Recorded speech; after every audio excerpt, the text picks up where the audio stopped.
Continuamos hoy estudiando el capítulo 5 de los Hechos de los Apóstoles. Y en nuestro programa anterior vimos cómo los apóstoles habían sido arrestados por segunda vez y puestos en la cárcel, pero que un ángel del Señor, no el ángel del Señor, sino un ángel del Señor, los había sacado de la cárcel y les había dicho que fueran al templo y anunciaran al pueblo todas las palabras de esta vida, lo cual ellos, obedientes, hicieron. Y al otro día, cuando el sumo sacerdote y los que estaban con él se reunieron en concilio y enviaron a los alguaciles a que trajeran a los apóstoles de la cárcel, fueron, pero no los encontraron en la cárcel.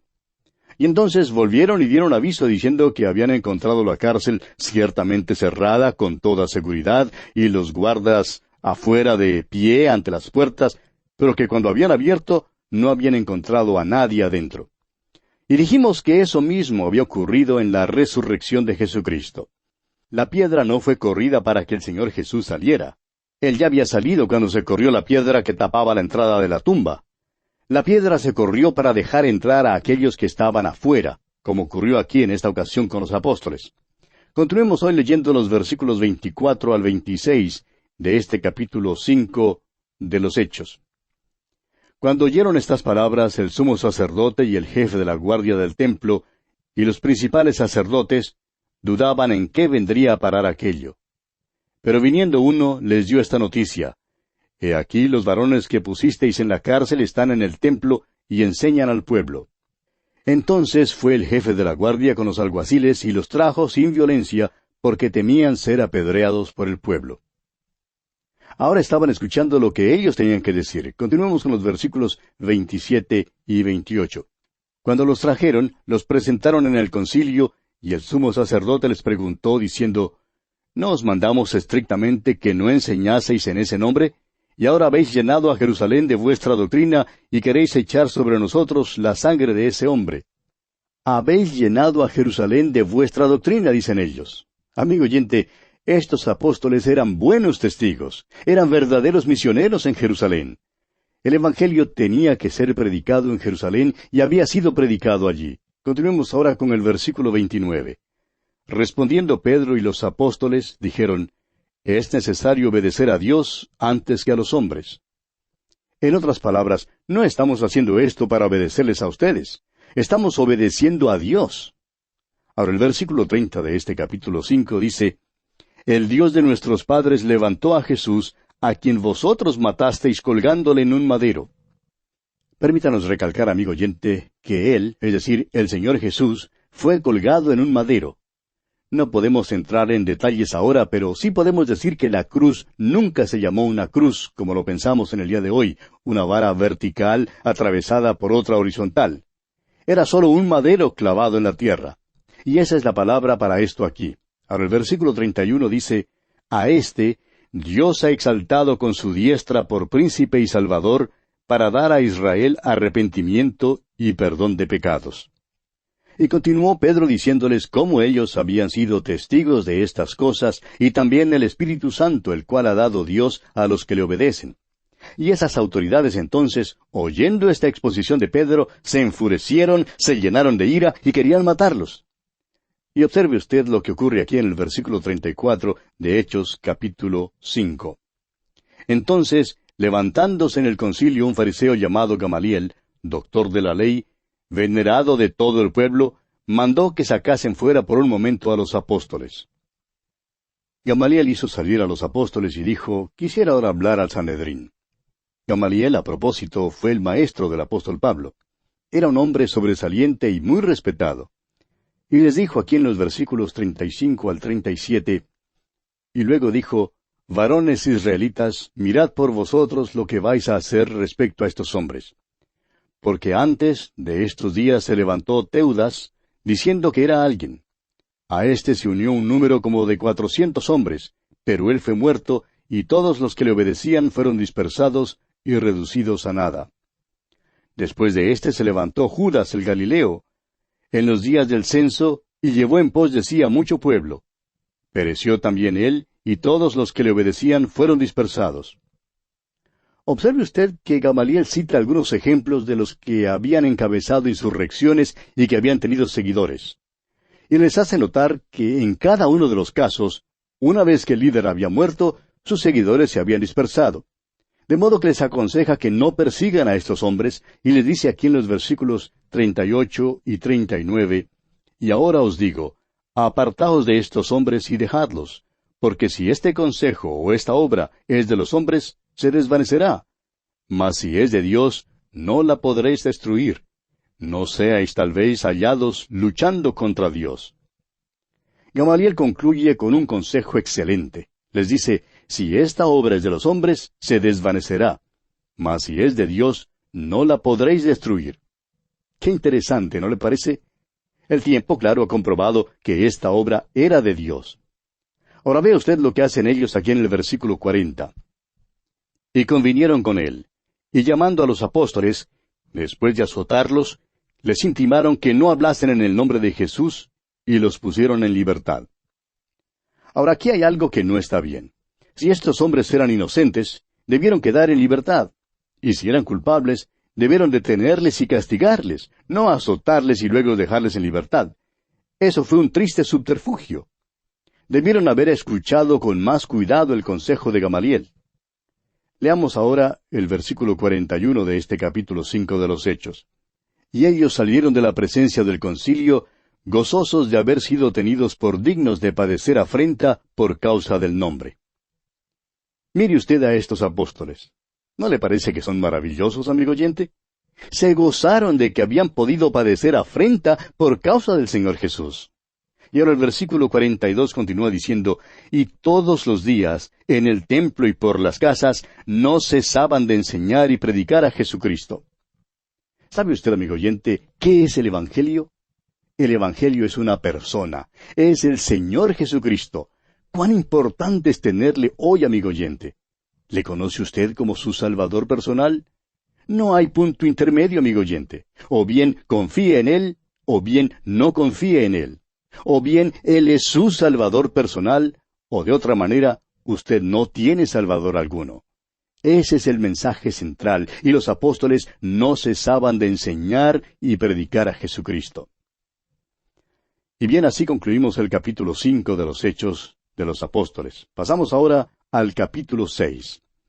En este capítulo 6 tenemos el nombramiento de los 7 diáconos y el testimonio del diácono Esteban.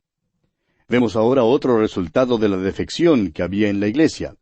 Primero vimos la defección en el caso de Ananías y Zafira. Eran creyentes salvos, pero no podían quedarse en la iglesia primitiva mientras albergaban aquella mentira en sus vidas. Debido a que hubo defección en la iglesia, hubo necesidad de tener oficiales. Este fue el resultado del estado de crisis en la iglesia. La crisis condujo a la elección de 7 diáconos. Ahora el capítulo continúa con el relato de Esteban, uno de estos diáconos, y cuenta cómo es arrestado y juzgado por medio de falso testimonio y evidencia manufacturada. Leamos el primer versículo de este capítulo 6 de Hechos. «En aquellos días, como creciera el número de los discípulos, hubo murmuración de los griegos contra los hebreos, de que las viudas de aquellos eran desentendidas en la distribución diaria». Necesitamos reconocer que esto tuvo lugar temprano en la historia de la Iglesia. Habían estado procurando vivir de una manera comunal y realmente tuvieron buen éxito, pero solo por un tiempo corto. Luego la carnalidad entró en la Iglesia. Vimos cómo Ananías y Zafira falsificaron su situación financiera y mintieron. Ahora hallamos que hay una murmuración de los griegos contra los hebreos. Ahora debemos tener en cuenta que esta no es una descripción de un choque racial. Esta no es una demostración de antisemitismo. La palabra griegos aquí significa helenistas, es decir, los judíos de habla griega. Vivían fuera de Palestina y disponían en Jerusalén de sinagogas particulares en las cuales se leía la Biblia en griego. Los hebreos eran los que todavía seguían la ley mosaica, leyendo la Biblia en hebreo en las sinagogas. Pues bien, ocurrió que se formó una disensión entre estos dos bandos. Se ha calculado que el número de la iglesia en aquel entonces pudo haber llegado a los 25,000. Necesitamos notar aquí que aquella iglesia primitiva no era perfecta.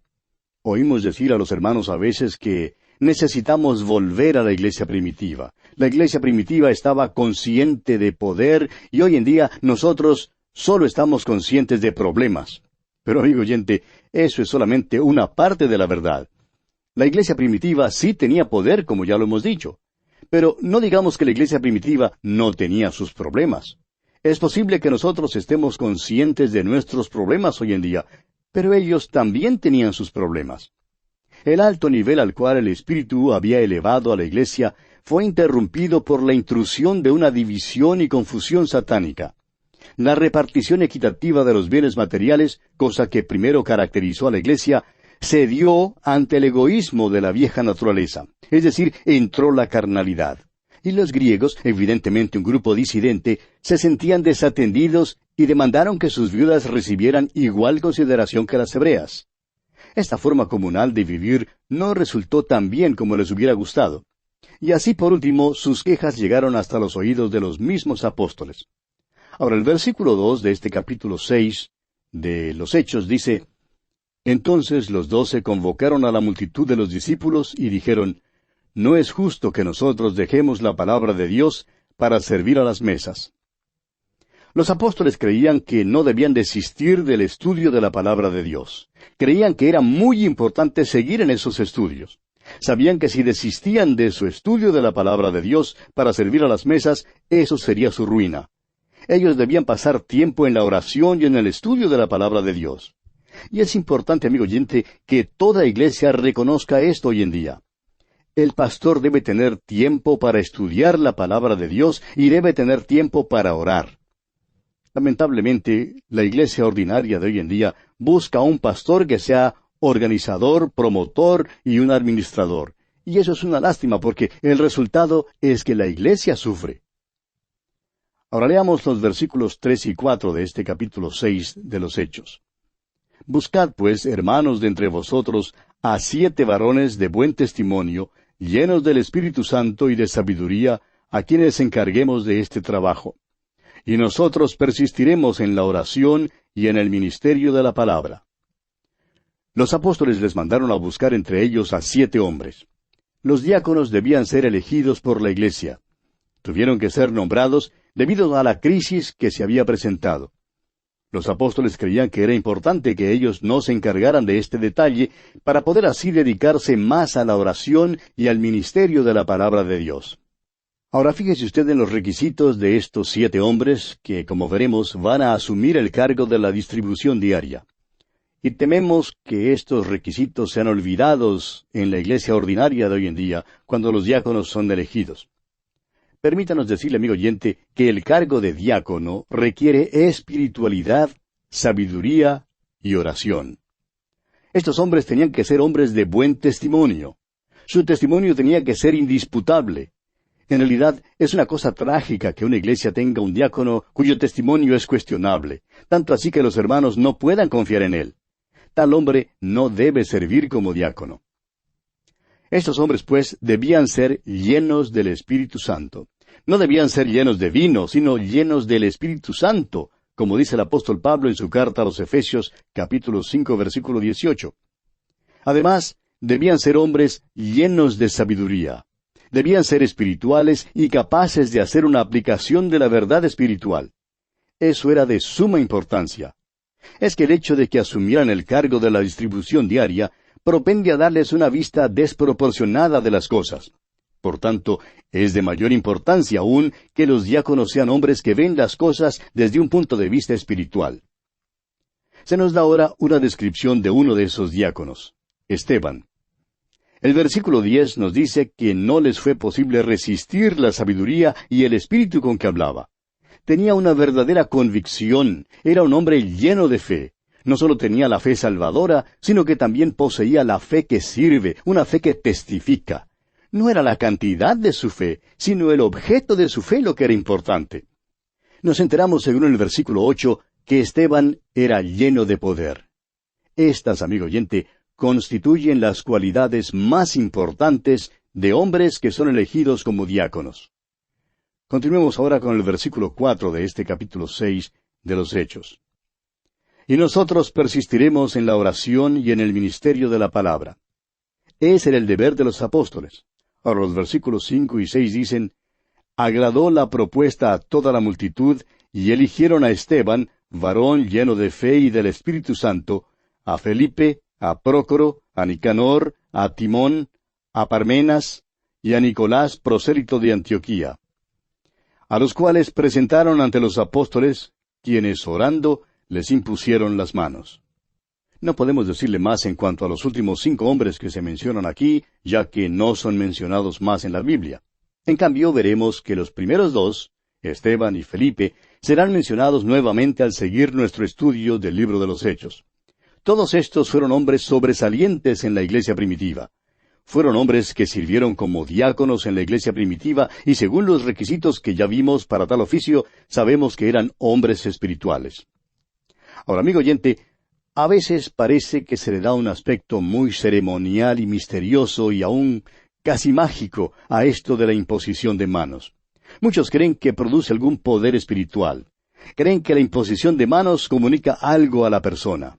Amigo oyente, lo único que usted puede comunicar a otra persona mediante la imposición de las manos son los microbios. Sí, puede pasarlos a otro, pero no le es posible pasar ninguna clase de poder. ¿Qué significa entonces la imposición de manos? Hablamos de esto cuando estudiamos el libro de Levítico y los sacrificios. El pecador ponía su mano sobre la cabeza del animal que era ofrecido y confesaba sus pecados. Eso quería decir que el animal que iba a ser ofrecido tomaba el lugar del pecador. La ofrenda era identificada y llegaba a ser una con el pecador. Cuando los apóstoles pusieron sus manos en las cabezas de los diáconos, eso quería decir que ahora los diáconos iban a ser sus compañeros. Se identificarían con ellos totalmente en este servicio al pueblo. Era una señal que estos hombres ahora serían sus compañeros en esta gran actividad de la iglesia primitiva. Designa a estos hombres como separados para este oficio y denota su compañerismo en las cosas de Cristo y su posición como representantes para el cuerpo colectivo de creyentes. Permítanos también observar aquí que esto era un servicio social que realizaban estos hombres. Esto tiene mucha importancia. Creemos que la iglesia debe cuidar de los suyos. Esa es nuestra creencia personal. Creemos que eso todavía debe realizarse hoy en día. La iglesia primitiva tenía un programa para los pobres, pero aparentemente incluía solo a los miembros de la iglesia. La iglesia hoy en día también debe cuidar de los suyos. Ahora, el versículo 7 de este capítulo 6 de los Hechos dice: «Y crecía la palabra del Señor, y el número de los discípulos se multiplicaba grandemente en Jerusalén. También muchos de los sacerdotes obedecían a la fe». Todavía en el día de hoy es importante que la palabra de Dios crezca. Queremos ver eso. Ese es el propósito de este humilde programa de radio, amigo oyente. Es nuestro deseo sincero que la palabra de Dios crezca. Ahora no pasemos por alto la última parte de este versículo que dice: «También muchos de los sacerdotes obedecían a la fe». Es decir, muchos de los sacerdotes judíos se convirtieron al Señor. Es seguro que algunos de ellos estaban sirviendo en el templo cuando el velo se rasgó en 2, en el momento en que Jesucristo murió en la cruz del Calvario, ¿recuerda usted? Y ahora se han convertido a Cristo. Consideremos ahora el testimonio del diácono Esteban. Vamos a conocer a Esteban un poco más. Esteban es uno de los grandes hombres en la iglesia primitiva. Leamos el versículo 8 de este capítulo 6 de los Hechos. «Y Esteban, lleno de gracia y de poder, hacía grandes prodigios y señales entre el pueblo». Al parecer, estos diáconos se unen hasta ser uno con los apóstoles en cuanto al ejercicio de los dones junto con las señales. Han sido traídos a una posición singular. Esteban es un poderoso testimonio del Evangelio. Y fue este tipo de testimonio lo que, por supuesto, despertó el odio de los saduceos.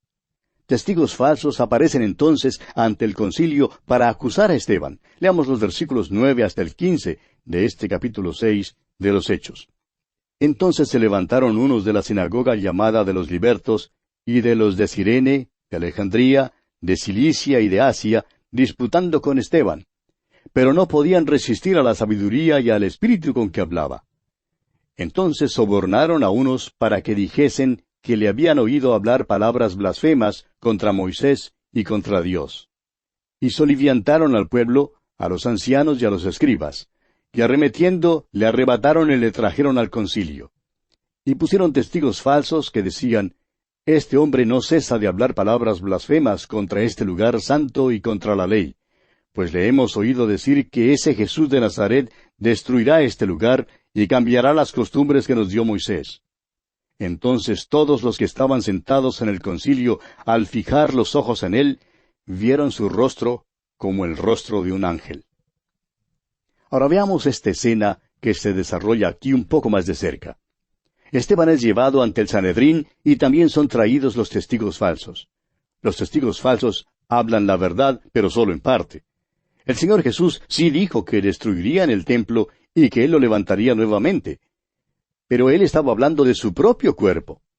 En el juicio del Señor Jesucristo, los testigos falsos entendieron mal esa declaración y la falsificaron. Por tanto, aquí entienden mal a Esteban cuando él dice que el templo en Jerusalén será dejado desolado. En realidad, el templo sin Cristo ya estaba desolado de todos modos. Y ellos entendieron mal lo que Esteban les decía en cuanto a las costumbres que les dio Moisés. Los hombres nunca han sido salvados por la ley, sino por la gracia. No comprendieron lo que decía, y por eso su testimonio solo era parcialmente verdadero. Ahora, según dice el versículo 15, vieron algo maravilloso en el rostro de Esteban. Y creemos que este hombre se aproximó más a ser un ángel que cualquier hombre que jamás haya vivido. Qué hermosa escena esta que contemplamos aquí con Esteban frente al concilio, frente al Sanedrín. Y bien, amigo oyente, así concluimos nuestro estudio del capítulo 6 de los Hechos. Vamos a aprovechar esta coyuntura para detenernos aquí por hoy.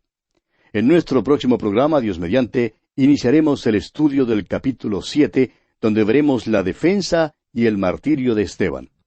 Le invitamos pues a acompañarnos al continuar nuestra marcha por este libro de los Hechos de los Apóstoles. Mientras tanto, deseamos a usted las incontables bendiciones del Señor.